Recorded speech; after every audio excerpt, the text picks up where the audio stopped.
संतों की बातें सोशल मीडिया पे आ रही है, जिन्हें फॉलो करना है, मैं कह रहा हूँ उन्हें फॉलो करने दीजिए ना।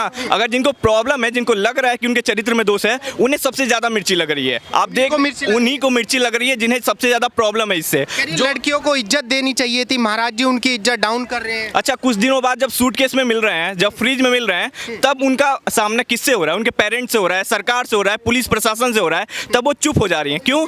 क्योंकि उस समय जब उन्होंने ध्यान देने की जरूरत थी, जब उनके पेरेंट्स को उन पर फोकस करने की जरूरत थी, तब उन्होंने फोकस नहीं किया, लेकिन बेकार के टाइम पे फोकस किया है। और सबसे बड़ी गलती मैं मानूंगा पेरेंट्स की। अगर अच्छी पेरेंटिंग मिले किसी को, ठीक है, अगर बाबाओं की बात आप ध्यान दें या ना दें, अपने पेरेंट्स की बातों को ध्यान दें, तो एक अच्छे तरफ हमारा समाज जा सकता है। अच्छा, लड़कियां कह रही है कि भाई ऐसे बाबाओं को जूते मारने चाहिए, जूते की माला पिरा के घुमाना चाहिए। आप समर्थन करते हैं ऐसी लड़की? जूते जैसी मुंह वाली लड़कियां ही ऐसी बातें बोल सकती हैं। जिनका मुंह खुद जूते से मिलता है, वही ऐसी बातें कर सकती है अपने सामने। क्योंकि ऐसे महाराज जी हैं जिनके सामने भारत के सबसे ज़्यादा फॉलो किए जाने वाले एथलीट भी उनके सामने जाते हैं। जो व्यक्ति एक समय बोलता है कि मुझे पूजा अर्चना पे विश्वास नहीं है, विराट कोहली जैसा व्यक्ति, वो प्रेमानंद महाराज जी के सामने जाकर बैठता है, बड़े बड़े सेलिब्रिटी के साथ साथ। और उनके सामने ये प्रथा है, कोई भी बड़ा हो, छोटा हो, संत हो, सब उनके सामने बराबर हैं। ऐसे संत के सामने अगर ऐसे संत के लिए कोई ऐसी शब्द, जूते जैसा शब्द का प्रयोग करता है, तो उनका मुंह खुद ही जूते जैसा होगा। और वैसे लोगों को हम जूता मारने का काम भी करेंगे। लड़कियां इस बात का विरोध करिए कि भाई ये साधु संत कौन होते हैं ये सब बोलने वाले, हमारी मर्जी, हम कपड़े छोटे पहरे बड़े पहरे। तो आपका क्या मानना है इसमें, आपकी क्या राय होगी, मुझे ये बताइए। अच्छा, उन्होंने कहा तो सबके लिए नहीं कहा। जिसको फॉलो करना है वो फॉलो करे, जिसको नहीं करना है नहीं करे। सनातन संस्कृति बहुत समय से चली आ रही है और बहुत समय से इसका कई रिचुअल है जो फॉलो किया जा रहा है। और सबके लिए ऐसा नहीं है कि हम सनातन में बैठा कर कहते हैं कि आपको फॉलो ही करना है। अगर आपके संस्कार सही हैं, आपको अच्छी पेरेंटिंग मिली है, तो आप फॉलो करिए। आपको बताता हूँ, जो कह रहे हैं कि महिला का अपमान कर रहे हैं, वही दिन रात राधा नाम का जाप करते हैं। और राधा नाम को सबसे ज़्यादा फैलाने में काम कर रहे हैं इस समय वही बाबा। और उनके ऊपर, उनके आचरण के बारे में उनको कहा जा रहा है कि वो महिला सम्मान नहीं करते हैं। ऐसी प्रबुद्धि और जैसी बुद्धि का उपयोग जो लोग कर रहे हैं, उन पे चरित्र का दोष लगा रहे हैं। सबसे पहले उन्हें अपने चरित्र का टेस्ट देना चाहिए, उसके बाद पता चलेगा कि उनके चरित्र में हनन है, फिर वो उन पे सवाल उठा रहे हैं। कह रही कि महाराज जी कौन होते हैं ये बात बोलने वाले कि भाई लड़कियों के एक से एक लड़की के 4 जगह संबंध है, 10 जगह संबंध है। कह रही हमारी मर्जी है, हमारा शरीर है। अच्छा, सनातन में संतों को पुरोधा कहा गया, जिनकी बातों को फॉलो करके हम आगे चलते हैं। हम वेदों को देखते हैं, हम गीता को देखते हैं, हम बाकी चीज़ों को फॉलो करते हैं, जिसको लिखा सनातन के संतों ने है। तो सेम बात अगर वो कुछ अच्छी बात कर रहे हैं, जिसे 100 में से 90 लोग फॉलो कर रहे हैं, 10 लोगों को उससे मिर्ची लग रही है, तो उन्हें लगने दो ना भाई। उनको हम पूछते भी नहीं है, उनको 10 जगह मुंह मारने दो, उन्हें HIV एड्स होने दो ना,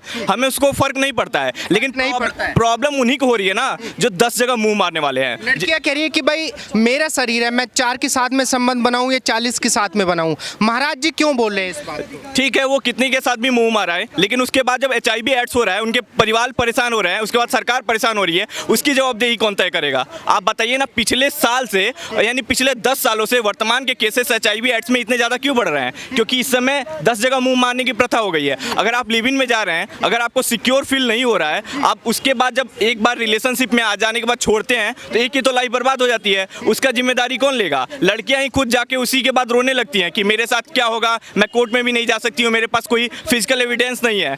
तो उसके बाद की बात जो बता रहे हैं सनातन के संत, वो तो सही ही बता रहे हैं कि आगे महाराज जी ने बोला कि कुछ ही लड़के लड़कियों का चरित्र साफ है, बाकी सब जो है अवैध संबंध रखती हैं। आप महाराज जी की बात से सहमत हैं? 100% सहमत है। 100% महाराज जी की बातों से 100% सहमत है। क्योंकि आज हम जो देख रहे हैं, आज हम सोशल मीडिया के माध्यम से भी जो देख रहे हैं, जो ऐसा कृत्य काम किया जा रहा है सोशल मीडिया के माध्यम से, अन्य कई माध्यम से, हम जेनजी के जनरेशन में, और जेनजी के जनरेशन में इतना एडवांस कल्चर हो गया है कि आप देख सकते हैं सड़कों पे ही नंगा नाच हो रहा है व्यूज़ के लिए।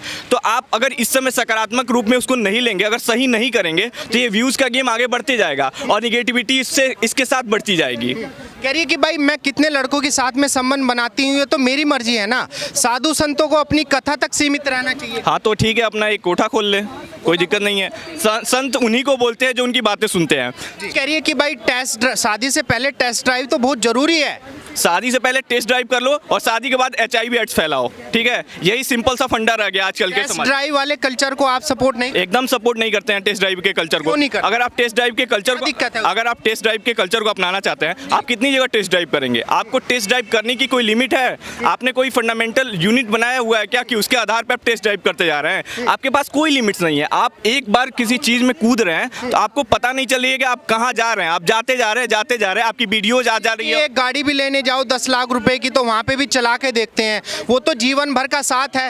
तो लड़कियों के साथ, लड़कों के साथ में अगर टेस्ट ड्राइव करके देख ले लड़कियाँ, क्या दिक्कत है? एक बार टेस्ट ड्राइव होता है, उसके बाद एक बार वीडियो रिलीज होती है और दूसरी बार से ब्लैकमेल का खेल स्टार्ट हो जाता है। और वो रेप केस वही ब्लैकमेल एक जन तक नहीं रहता है, वो एक समाज में फैलते जाता है जिसको भी मन करे। और वैसे ही एक अच्छी लड़की भी बुरी बन जाती है। आपको बता रहा हूँ कि आजकल ब्लैकमेल का खेल जितने ऊपर तक चल रहा है, जितना एक टेस्ट ड्राइव की वजह से और एक वीडियो की वजह से हंगामा मच जा रहा है, उतना आज के युग में मतलब हम कल्पना नहीं कर सकते हैं। आजकल बहुत लोगों की लाइफ ब्लैकमेल की वजह से खत्म हो गई है। क्यों ब्लैकमेल? वही टेस्ट ड्राइव जाते हैं, एक बार लगता है कि हाँ एक बार के बाद तो खत्म हो जाना है, लेकिन किसी ने वीडियो ले ली और उसी वीडियो के माध्यम से ब्लैकमेल का खेल चलता रहता है। मुझे ये बताइए, जिस तरीके से महाराज जी ने बोला है, आप महाराज जी की बात का समर्थन करते हैं? मैं महाराज जी की बात का 100% समर्थन करता हूं और ये भी कहूंगा कि महाराज जो दिन रात राधा नाम का जाप करते हैं, महिलाओं के सम्मान की सबसे ज़्यादा बात करते हैं और राधा की चुनरी ओढ़कर भी बात करते हैं। तो उनके सामने कोई कहे कि महिला का अपमान करते हैं, मैं नहीं मान सकता हूं। और वो मुझे लगता है कि वो बाबा जी को माफ़ी मांगनी चाहिए। बाबा जी को कहीं से भी माफ़ी नहीं मांगनी चाहिए। और जो बोलता है कि बाबा जी को माफ़ी मांगनी चाहिए, कुत्तों जैसे लोगों से बात के मुंह से बात करने की जरूरत नहीं है। अनिरुद्धाचार्य जी ने जैसे बोला है कि भाई एक एक लड़की 4-4 जगह मुंह मार रही हैं। लड़कियां कह रही है कि जिन लड़कियों को इज्जत और सम्मान दिया जाना चाहिए, भले ही हम कपड़े उतार रहे हैं, रील्स बना, हमें सम्मान दिया जाना चाहिए, लेकिन बाबा जी तो हमारी इमेज डाउन करने पे लगे। बाबा जी उनका सम्मान करते हैं जो सम्मान के लायक है। सोफिया कुरैशी जैसी लड़की हो, उसका सम्मान सब कोई दुनिया का करता है, लेकिन एक रील्स पे नाचने वाली, जिनके कोई औकात नहीं है, कपड़े खराब पहन के नाचती हैं और अपने संस्कृति को गंदा करती है, उनका सम्मान कोई नहीं करता है। नहीं, सोफिया कुरैशी किसी भी धर्म से है, उनका सम्मान नहीं होना चाहिए। उनका सम्मान हम करते हैं और उनको पूरे दिल से सम्मान करते हैं।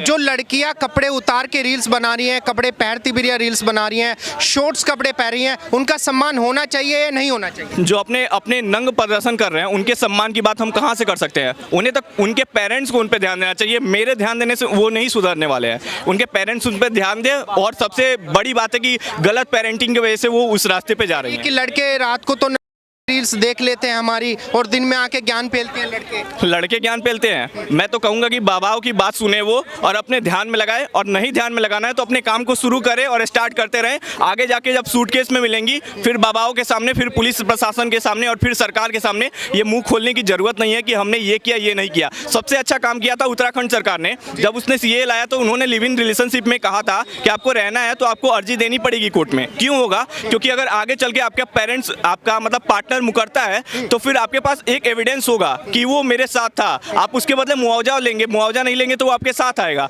तो मुझे लगता है कि ऐसे रूल को पूरे भारत में जो फर्जी रेप केस है वो भी नहीं लगेंगे। फर्जी केस तो आप देख ही रहे हैं। फर्जी रेप केस वुमेन तो छोड़िए, मेन के ऊपर सबसे ज्यादा लग रहे हैं। हाँ, जो मैन के ऊपर फर्जी रेप केस लगते हैं, लड़की 7 साल से लिविंग में रह रही है, 10 साल से लिविंग में रह रही है, लेकिन जैसे ही अलग हुए तो रेप केस लगा दिया। रेप वो तो आजकल का नंगा मतलब नया खेल बन चुका है पैसा कमाने के लिए। आप देखिए ना, हर दिन आपको एक केस मिल जाएगा जिस पर एक अवैध रूप से मतलब ऐसे ही नाम लगा दिया गया है। और इसी के आड़ में लड़के भी फंस रहे हैं और लड़कियां भी फंस रही हैं। ऐसा नहीं है कि बस लड़कियों का शोषण हो रहा है, इसके साथ लड़कों का भी शोषण हो रहा है। लड़कों को भी सतर्क होने की जरूरत है।